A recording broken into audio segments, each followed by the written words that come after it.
What's going on, everybody? Welcome back to Steelers Rewind here. I'm in the only light in this indoor facility. It's raining outside, so I had to pick this one spot here. But Kaleb Johnson is the Steelers' third-round pick. This one's going to be belabored, debated, whatever words you want to do. Shedeur Sanders and Jalen Milroe both on the board. There were a few other running backs on the board as well, guys with better speed. There were some wide receivers, some corners.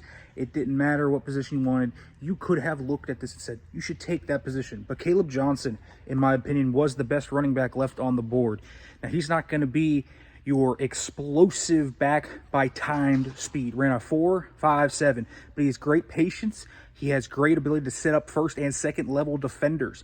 That nuance allows him to break angles. He's got good short area burst. That's a big thing here. Is, it's not necessarily always that he's going to have 70-yard touchdowns. And listen, he did have those on his tape at Iowa, but at the NFL level, that type of athleticism probably not going to translate into a lot of that. But this is not, a guy like Najee Harris. Najee Harris was more of a grinder type. Kaleb Johnson is a short area burst, wide zone, mid zone specialist. He is a guy that I think needs to work on the 3-down portions of his game. Now, it doesn't matter as much for the Steelers specifically because of Jaylen Warren and Kenneth Gainwell's presence. Because they have both of those players, they can really focus on Kaleb Johnson in the early downs. He's going to be a guy that's going to be great from wide zone under center. I think he's the most natural wide zone under center runner they have on the roster. It's going to open up those under center packages a lot more. He can be dynamic. He can force you to miss tackles. This is a guy that has some of the best vision, in my opinion, in the entire class.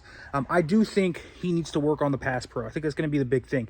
He didn't show a ton as a receiver, but it looked like in the small flashes it was there. He's got the ability to take a screen to the house and when he gets in space, he can be a little bit of a build-up explosive threat. That is the one thing. And so wide zone can give you that launching pad. And so there can be some explosiveness, but I wouldn't inherently label him explosive. So I would call this a really good pick. This guy's a great schematic fit for them. He's a wide zone, mid-zone runner. Ran some gap stuff as well at Iowa, but he's kind of something they didn't have. He's good as he forces missed tackles. Really smart, high IQ football player, which gives you a lot of optimism for the pass pro in the receiving game to really come along, to become more of a dynamic part of his game. It's not that he can't, it's just we haven't seen a ton of it yet. But this guy, to me, in terms of pure runner, was the best pure runner left on the board. The Steelers are going to be a heavy run team. He should be the 1A to Jaylen Warren's 1B. Warren will take the pass downs. Gainwell can mix in there a little bit. Johnson is a really fun player. And what makes me love the pick so much is the natural fit in scheme. This is the Steelers drafting to scheme, drafting to what they want. And Johnson's the type of guy that's going to maximize gains on wide zone. And with the Steelers, they were a little bit out of sync at times on zone runs last year.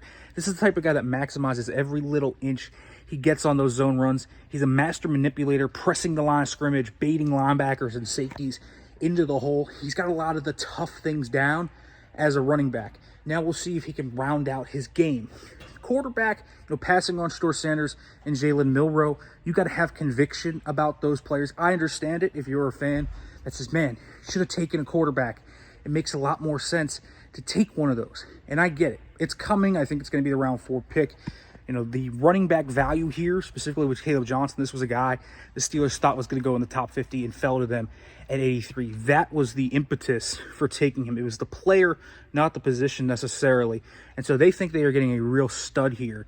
With Jaylen Warren, the 1-2 punch, they think that they have a real threat here in the backfield. And I agree. I really think Kaleb Johnson is one of the better running backs in this class, a top 5 running back to me in this class. So I really do like this pick for the Steelers. You can argue they should have gone elsewhere. I'm not really going to knock you for it, but you got to have gravitas and conviction for that quarterback. And that quarterback wasn't going to be some all this changing game changer this year. So I do look at that and say, man, the Steelers got a really good running back pairing well with Jaylen Warren, a little different than Jaylen Warren, and they'll complement each other well. Folks, make sure to like, comment, subscribe, turn the notification bell for more. We'll be back tomorrow.